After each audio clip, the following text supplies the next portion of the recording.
पुरानी नहीं, बल्कि उस वक्त की बात है जब गांव की जिंदगी सादा मगर दिलों की दौलत बेमिसाल थी। पहाड़ों के दामन में बसा एक छोटा सा गांव था, जहां एक नेक दिल और नर्म मिजाज ताजिर काशिफ रहता था। काशिफ का दिल इतना वसीया था कि उसमें गांव के सब महताजों और जरूरतमंदों के लिए जगह थी। अल्लाह ने काशिफ को रिज्क की फरावानी दी थी। उसका उसूल था कि कोई गरीब या मुसाफिर उसके दर से खाली हाथ न लौटे। आहिस्ता आहिस्ता उसकी सखावत की खबर आसपास के देहात में फैल गई। अब न सिर्फ अपने गांव के लोग बल्कि दूर की बस्तियों के लोग भी उसके घर के बाहर कतारों में खड़े हो जाते। लेकिन की बीवी हना को यह बात पसंद नहीं थी। एक दिन उसने कहा, काशिफ, अगर तुम यूं ही धन लटाते रहे तो एक दिन हम भी उन्हीं की तरह खाली हाथ और भूखे हो जाएंगे। बेहतर है कि मदद सिर्फ अपने गांव के लोगों तक महदूद रखो। काशिफ ने मुस्कुराकर जवाब दिया, मुझे डर है कि क़ियामत के दिन मेरा रब न पूछे कि मैंने दूसरों की मदद क्यों नहीं की, मगर दिल ही दिल में दुआ की, या अल्लाह मुझे नेकी करने की तौफीक दे। वक्त गुजरता गया और काशिफ पहले से ज्यादा खर्च करने लगा, यहां तक कि एक दिन उसके पास कुछ न बचा। दुकान बंद हो गई और घर में फाके होने लगे। गरबत आ गई, मगर काशिफ ने हिम्मत न हारी। उसने बकरियां चराने का काम शुरू कर दिया। हना अक्सर तंज करती, देख लिया, हम भी उन्हीं फकीरों जैसे हो गए जिन पर तुम तरस खाते थे। काशिफ मुस्कुरा कर कहता, बीबी, हमारे पास सेहत है और ये पैसों से ज्यादा कीमती है। काशिफ हना की बातों का बुरा नहीं मानता था, क्योंकि वो जानता था कि हना आराम और आसाइश की आदी है, जबकि खुद उसने बचपन में फक्र व फाका देखा था। एक दिन काशिफ बकरियां चरा रहा था कि अचानक जंगल में आग लग गई। उसने दूर से एक छोटी सी सांपनी को आग में फंसा देखा। दिल में रहम आया, जान पर खेलकर आग में कूदा और उसे बाहर निकाल लाया। हैरत की बात यह थी कि सांपनी ने इंसानों की तरह बात की, मैं कोई आम सांप नहीं, बल्कि जन्नत के बादशाह की बेटी हूं। तुमने मेरी जान बचाई है, इसका बदला जरूर दूंगी। ये कहकर वो काशिफ को अपने बाप के महल ले गई। बादशाह जन्नत ने कहा, हम तुम्हें सोना चांदी नहीं दे सकते क्योंकि ये हमारे पास नहीं, मगर तुम्हें एक नायाब नामत देते हैं। आज से तुम जानवरों की जबान समझ सकोगे, लेकिन शर्त यह है कि ये राज किसी को न बताना, वरना तुम्हारी मौत यकीनी है। जब काशिफ ने रजामंदी जाहिर की, बादशाह जन्नत उसके करीब आया, दोनों कानों में हल्की सी फूंक मारी और कहा, अब तुम जानवरों की जबान समझ सकते हो। ये कहते ही अचानक सब मंजर गायब हो गया। काशिफ ने पलक झपकी तो वो फिर अपनी बकरियों के पास खड़ा था। न महल था, न जन्नत, न बादशाह। उसने सोचा शायद ये ख्वाब था, मगर दिल में एक अजीब सी खुशी थी। घर वापस आते हुए वो एक बड़ी झील के पास से गुजरा। उसने दो खूबसूरत मछलियां उछलते और खेलते देखी। एक ने दूसरी से कहा, अगर झील के बीच तले वो पुराना संदूक ना होता तो हम उस बड़ी मछली से कभी न बच पाते जो हमें खाने के लिए पीछे पड़ी थी। दूसरी ने जवाब दिया, हाँ, ये संदूक तो सदियों पुराना लगता है, पता नहीं कब से यहाँ पड़ा है। ये सुनकर काशिफ को यकीन हो गया कि जन्नत की शहजादी वाली बात सच थी। दिल में तजस्सुस जागा, आखिर इस संदूक में क्या है। काशिफ ने फौरन झील में गोता लगाया और नीचे पहुंच गया। वहां वाकई एक भारी सा पुराना संदूक था जिस पर जंग आलूद कंडी लगी हुई थी। बड़ी मुश्किल से वो उसे खींचकर किनारे तक लाया। उसने सोचा, अब उस कंडी को चाबी की जरूरत नहीं। एक बड़ा पत्थर उठाकर जोर से मारा, कंडी टूट गई। जब ढक्कन खोला तो आंखें हैरत से खुल्ली की खुल्ली रह गईं। अंदर लाल जवाहरात, सोने के सिक्के और हीरे चमक रहे थे। काशिफ ने इतना ही निकाला जितना जरूरत थी और बाकी संदूक को करीब ही जमीन खोद कर दफना दिया। घर पहुंचकर हुना से कहा, बीबी, आज मुझे एक खजाना मिला है। इसमें से इतना लाया हूं जो हमारे लिए काफी है। हुना ने फौरन पूछा, ये खजाना कहां से मिला? काशिफ को बादशाही जन्नत की हदायत याद आ गई, इसलिए खामोश हो गया। हुना ने कुंधे अचकाते हुए कहा, छोड़ो ये बात, बस उम्मीद है कि इस बार अक्ल से काम लोगे और माल संभाल कर रखोगे। काशिफ ने नरमी से जवाब दिया, मैंने हमेशा गरीबों का हक दिया और अल्लाह ने मुझे उसका कई गिना लौटा दिया। क्या तुम्हें नहीं लगता कि आसमान पर एक आदिल रब है? हना बोली, यकीनन है, मगर मुझे लगता है कि यह सिर्फ तुम्हारी किस्मत थी। इस बार मैं घर के बाहर किसी फकीर को खड़ा नहीं देखना चाहती। काशिफ को हुना की नाशकरी पर दुख हुआ। दिल ही दिल में कहा, अल्लाह मेरे सब्र और ईमान का इम्तिहान ले रहा है।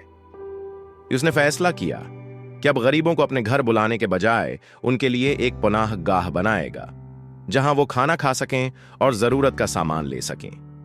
अगली सुबह हना को कुछ बताए बगैर वो फिर झील पर गया। सारा खजाना निकाला, गांव में एक बड़ी जमीन खरीदी, इस पर गरीबों के लिए पक्की सुराय और बावर्ची खाना बनाया। नेक और दयांतदार लोगों को वहां का जिम्मेदार मुकर्रर किया। अब न सिर्फ गरीब आकर अपना पेट भरते, बल्कि बहुत से लोग वहां काम भी करने लगे। सुराय के आसपास खेत आबाद हुए, मजदूरों को रोजगार मिला और कई खानदान खुशहाल हो गए। एक दिन काशिफ अपनी बीवी हना के साथ उसके मैके जा रहा था। वो दोनों एक छुकड़ा गाड़ी में बैठे थे जिसे दो खच्चर खींच रहे थे। रास्ते में काशिफ ने सुना कि एक खच्चर दूसरे से कह रहा था, जरा आहिस्ता चल, इतनी तेजी न कर। दूसरे खच्चर ने पूछा, क्यों भाई? जल्दी चलेंगे तो जल्दी घर पहुंचेंगे, आराम भी मिलेगा और मालिक ने जो ताजा गीला जो खरीदा है वो भी खा लेंगे। पहला खच्चर बोला, भाई, भूख ने तुम्हारी अक्ल मार दी है। क्या तुम्हें नहीं मालूम कि गाड़ी में बीवी के पीठ में बच्चा है? अगर हम तेज चले तो झटके से गाड़ी हिलेगी और शायद बच्चा जाए हो जाए। हमारा मालिक ऐसा नहीं कि हम उसके साथ जियादती करें, उसने कभी हमारा हक नहीं मारा। ये बात सुनकर काशिफ खुश हो गया, क्योंकि उसे पहली बार पता चला कि वो बाप बनने वाला है। वो बीवी के करीब झुका और धीरे से कहा, मुबारक हो बीवी, तुम्हारे पीठ में हमारा बच्चा है। हना हैरान रह गई, तुम्हें कैसे पता चला? मैंने तो किसी को नहीं बताया और मुझे भी कुछ दिन पहले ही इल्म हुआ है। काशिफ ने हंसते हुए कहा, बस महसूस हो गया था। हना ने दिल ही दिल में सोचा, ये आदमी मुझसे कोई राज छिपा रहा है। एक बार खजाना मिला तो नहीं बताया कहां से, और कई बार ऐसी बातें कहता है जो शुरू में नाकाबिल यकीन लगती हैं मगर बाद में सच निकलती हैं। अब से मैं उसे गौर से देखूंगी। कुछ दिन बाद एक आदमी काशिफ के पास आया और कहा, मेरे पास लीमों और माल्टों की बड़ी खीप है, लेकिन अभी खबर मिली है कि बेटी बीमार है, मुझे फौरन जाना है। तुम ये सारा माल आधी कीमत पर ले लो। काशिफ ने खजाने से बचा हुआ सारा पैसा निकाल कर दे दिया। ये सब हुना खड़की से देख रही थी। आदमी के जाने के बाद वो गुस्से से बोली, तुम पागल हो गए हो क्या? इतने लीमों और माल्टे कौन खरीदेगा? अगर ये सड़ गए तो हम फिर पुराने हाल में आ जाएंगे। काशिफ ने इत्मीनान से कहा, रिज़्क अल्लाह के हाथ में है।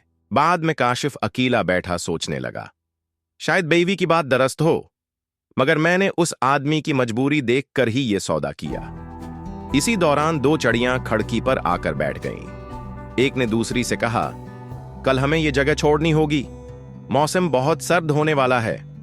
काशिफ ने दिल ही दिल में कहा, अभी ये लेमा और माल्टे नहीं बीचूंगा, बस मौसम देखता हूं कि क्या होता है।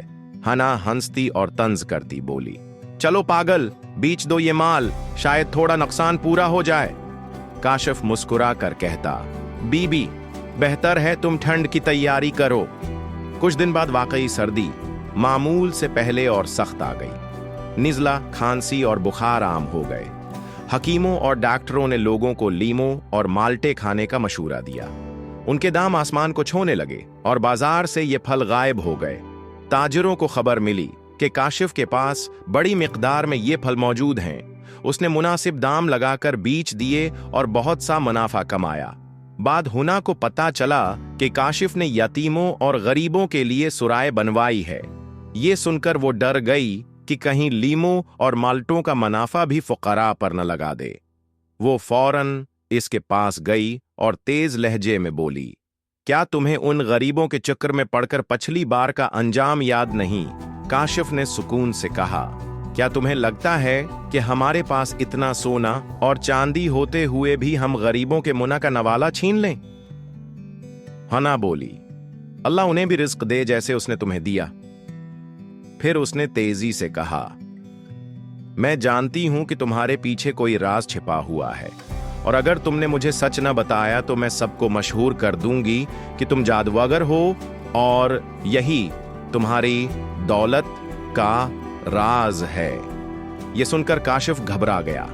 उसने दिल में कहा, मैं उसे अपना राज बता दूंगा, क्योंकि मर जाना 1000 गुना बेहतर है उस इल्जाम से जो जिंदगी भर मेरे साथ चिपक जाए।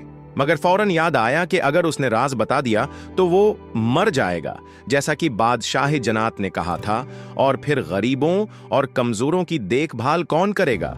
काफी सोच विचार के बाद उसने फैसला किया कि बीवी को अपना राज बताने के बजाय अपना घर, जायदाद और सोना चांदी सब उसके नाम कर देगा, सिवाय उस जमीन के जिस पर गरीबों का पुनाह गाह बना रखी थी, ताकि खैर का काम जारी रहे। काशिफ बीवी को साथ लेकर काजी के पास गया और सब जायदाद उसके नाम कर दी, मगर गरीबों की सुराय वाली जमीन वक्फ ही रखी। फिर उसने हिना से कहा, बराहे मेहरबानी आज के बाद मेरे करीब ना आना। अगर तुमने ऐसा किया तो मैं तलाक का हक इस्तेमाल कर लूंगा। हम दोनों अपनी अपनी मर्जी की जिंदगी गुजार सकते हैं, क्योंकि हम में कोई चीज मुश्तरक नहीं। काशिफ गरीबों और यातीमों की पुनाह गाह में रहने लगा और कहने लगा, मरने के बाद मेरे लिए सिर्फ नेक अमल और गरीबों की दुआएं ही फायदामंद होंगी। दूसरी तरफ हना ने इरादा किया कि घर को गराकर बादशाहों जैसा महल बनाए और बड़े ताजरों के साथ कारोबारी सूदे करे, ताकि मजीद अमीर हो जाए। मगर महल में कदम रखने से पहले ही जमीन लर्ज उठी और सब कुछ जमीन में धंस गया। हना के पास कुछ न बचा और अल्लाह ने उसे उन्हीं गरीबों में शामिल कर दिया जिन पर वो काशिफ को तरस खाने से रोकती थी। इस दौरान वो बच्चे की पैदाइश के करीब थी। वो टूटे महल के सामने बैठी रोती और सोचती रही कि कहाँ जाए। लोग गुजरते तो कोई परवाह न करता, मगर गरीब आकर उसके लिए खाना और पैसे रख जाते। वो हैरान रहती कि गरीब कैसे देता है और अमीर कैसे रोकता है, मगर फिर भी वो कुछ न लेती रही। 3 दिन तक यही हाल रहा। फिर भूख ने निढाल कर दिया और उसने राहगीरों से एक सूखी रोटी के लिए हाथ फैलाया। एक दिन काशिफ वहां से गुजरा और देखा कि उसका घर जमीन में धंस चुका है और बीवी एक बदहाल भुकारन बन चुकी है। वो उसे उठाकर एक छोटे से मकान में ले आया जो उसने पनाहगाह के करीब बनाया था। उसने 1 महीने तक उसकी देखभाल की, यहां तक कि वो फिर से तंदुरुस्त हो गई। कुछ दिन बाद उसने एक खूबसूरत बच्चे को जन्म दिया। काशिफ ने देखा कि अब वो न शिकायत करती है और न बीजारी दिखाती है। सादा थी, मगर वो खुश थी। वो दूसरे मजदूरों के साथ पनाहगाह के पास वाली जमीन पर काम करता। एक दिन हुना ने कहा, अगर तुम चाहो तो मैं तुम्हारे साथ काम करूंगी। काशिफ ने हैरत से कहा, मगर ये तो गरीबों का काम है। वो मुस्कुराकर बोली, तो क्या हुआ? फिर उसने नरमी से कहा, मुझे माफ कर दो, मैंने तुम्हारा माल जाया किया और तुम्हारे साथ नाइंसाफी की। काशिफ मुस्कुरा कर बोला, तुम ही मेरा असल माल हो और मेरा बेटा मेरी जान है। ये छोटा सा घर हमारे लिए काफी है। हम उसी के साथ वाली जमीन पर काम करेंगे और सबसे खुशहाल लोग बनेंगे।